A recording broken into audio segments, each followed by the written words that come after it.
ओम श्री गुरुभ्यो नमः। శ్రీమద్భగవద్గీత 16వ అధ్యాయం దైవాసుర సంపద్విభాగ యోగం 10వ శ్లోకము. కామమాశ్రిత్య దుష్పూరం దంభమానమదాన్వితాః మోహాద్ గృహీత్వా సద్గ్రాహాన్ ప్రవర్తంతే శుచివ్రతాః. దంభము, దురభిమానము, వాంఛలతో కూడిన ఈ అసుర లక్షణములు కలవారు యుక్తాయుక్తములను మరిచి తమ వాంఛలను ఏదో విధముగా తీర్చుకొనుటకు ప్రయత్నించెదరు. తప్పుడు సిద్ధాంతములను పట్టుకొని ఉంటారు. ఈ విధంగా మోహితులై వారు తాత్కాలికమైన వాటికి ఆకర్షితమై శాస్త్ర విరుద్ధముగా భ్రష్టాచారులై ప్రవర్తిస్తారు. కామమాశ్రిత్య దుష్పూరం కామమాశ్రిత్య దుష్పూరం దంభమానమదాన్వితాః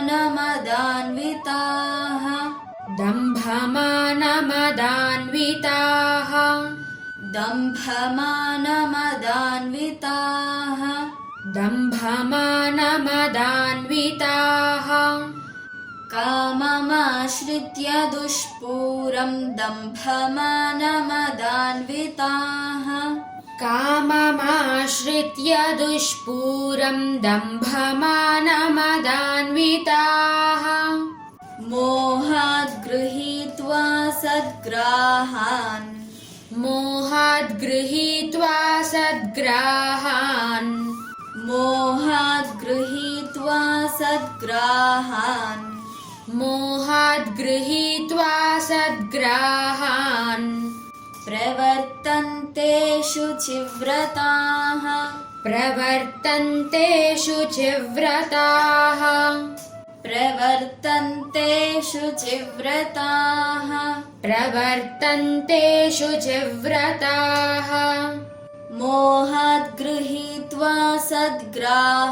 ప్రవర్తంతే శుచివ్రతాః మోహాద్ గృహీత్వా సద్గ్రాహాన్ ప్రవర్తంతే శుచివ్రతాః.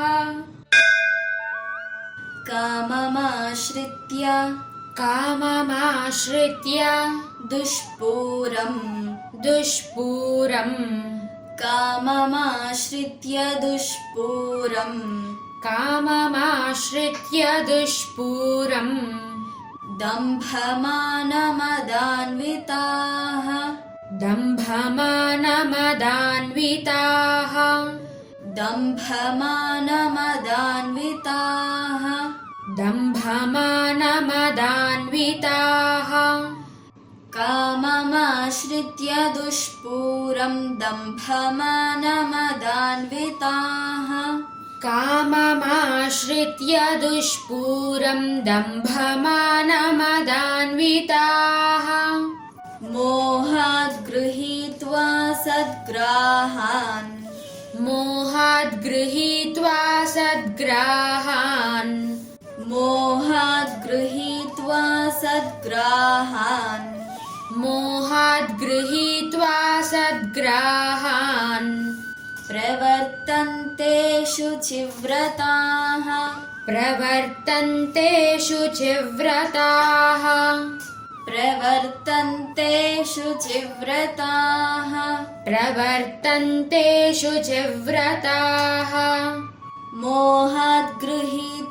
సద్గ్రాహాన్ ప్రవర్తంతే శుచివ్రతాః మోహాద్ గృహీత్వా సద్గ్రాహాన్ ప్రవర్తంతే శుచివ్రతాః. కామమాశ్రిత్య దుష్పూరం దంభమానమదాన్వితాః మోహాద్ గృహీత్వా సద్గ్రాహాన్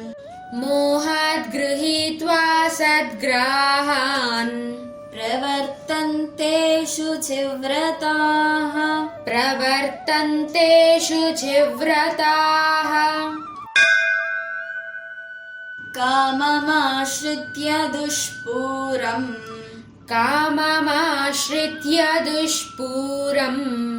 दम्भमानमदान्विताः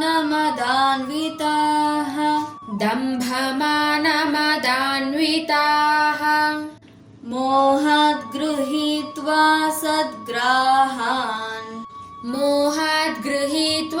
सद्ग्राहान् प्रवर्तन्ते शुचिव्रताः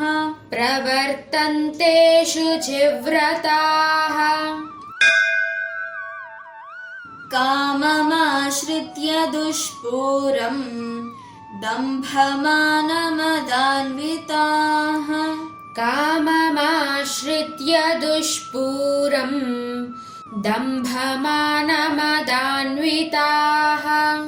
मोहात् गृहीत्वा सद्ग्राहान् प्रवर्तन्ते शुचिव्रताः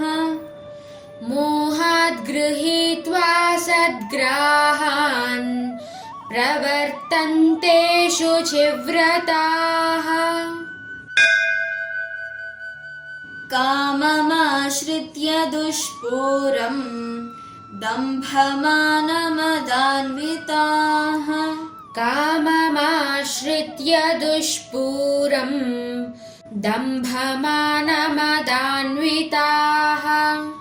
मोहात् गृहीत्वा सद्ग्राहान् प्रवर्तन्ते शुचिव्रताः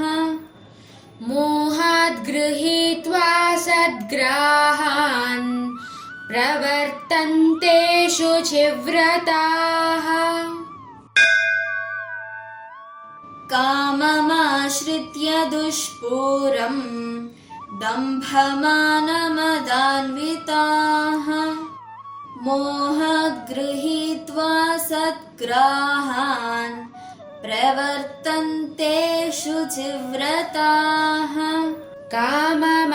काममाश्रित्य दुष्पूरम् दम्भमानमदान्विताः मोहात् गृहीत्वा सद्ग्राहान् प्रवर्तन्ते शुचिव्रताः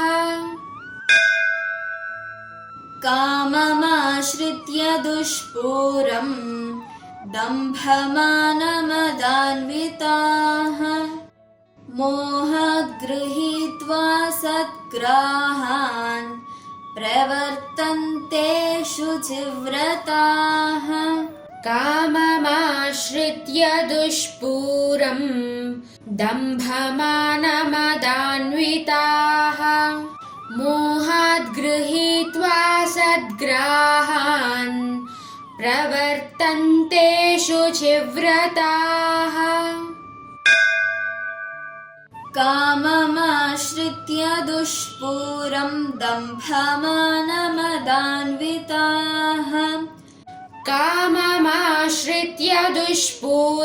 दम्भमानमदान्विताः मोहात् गृहीत्वा सद्ग्राहान् प्रवर्तन्ते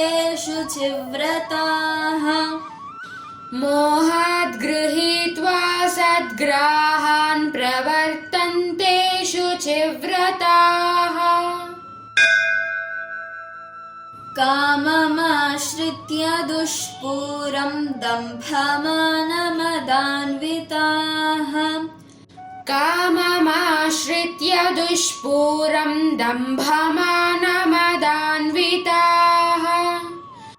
मोहात् गृहीत्वा सद्ग्राहान् प्रवर्तन्ते शुचिव्रताः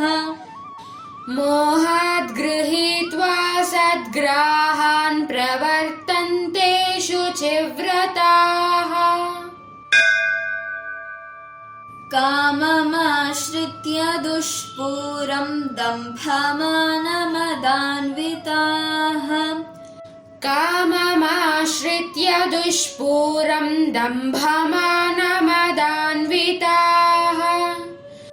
मोहात् गृहीत्वा सद्ग्राहान् सद्ग्राहान् प्रवर्तन्ते शुचिव्रताः मोहाद् गृहीत्वा सद्ग्राहान् प्रवर्तन्ते शुचिव्रताः काममाश्रित्य दुष्पूरं दम्भमानमदान्विताः मोहाद् गृहीत्वा सद्ग्राहान् प्रवर्तन्ते शुचिव्रताः काममाश्रित्य दुष्पूरं दम्भमानमदान्विताः मोहाद् गृहीत्वा सद्ग्राहान् प्रवर्तन्ते शुचिव्रताः काममाश्रित्य दुष्पूरं दम्भमानमदान्विताः मोहाद् गृहीत्वा सद्ग्राहान् प्रवर्तन्ते शुचिव्रताः काममाश्रित्य दुष्पूरं दम्भमानमदान्विताः मोहाद् गृहीत्वा सद्ग्राहान् प्रवर्तन्ते शुचिव्रताः काममाश्रित्य दुष्पूरं दम्भमानमदान्विताः मोहाद् गृहीत्वा सद्ग्राहान् प्रवर्तन्ते शुचिव्रताः काममाश्रित्य दुष्पूरं दम्भमानमदान्विताः मोहाद् गृहीत्वा सद्ग्राहान् प्रवर्तन्ते शुचिव्रताः काममाश्रित्य दुष्पूरं दम्भमानमदान्विताः मोहाद् गृहीत्वा सद्ग्राहान् प्रवर्तन्ते शुचिव्रताः काममाश्रित्य दुष्पूरं दम्भमानमदान्विताः मोहाद् गृहीत्वा सद्ग्राहान् प्रवर्तन्ते शुचिव्रताः काममाश्रित्य दुष्पूरं दम्भमानमदान्विताः मोहाद् गृहीत्वा सद्ग्राहान् प्रवर्तन्ते शुचिव्रताः सर्वं श्रीकृष्णार्पणमस्तु।